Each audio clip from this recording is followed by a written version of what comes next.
Programming your 2014 Dodge Charger's key fob involves pairing it with the vehicle's immobilizer system to enable keyless entry, ignition, and remote functions.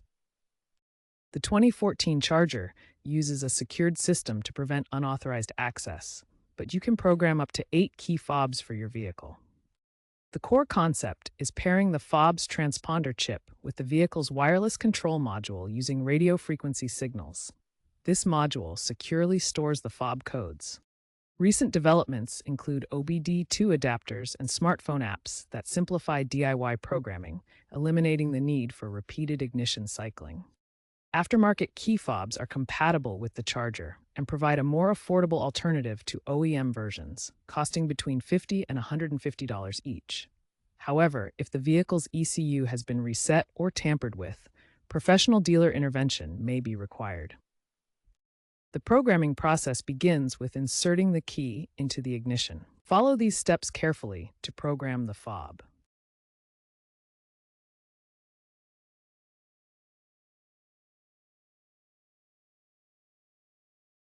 Essential requirements include a working fob with charged battery and no active alarms. Accurate sequencing is crucial. If programming fails, check the fob frequency and transponder.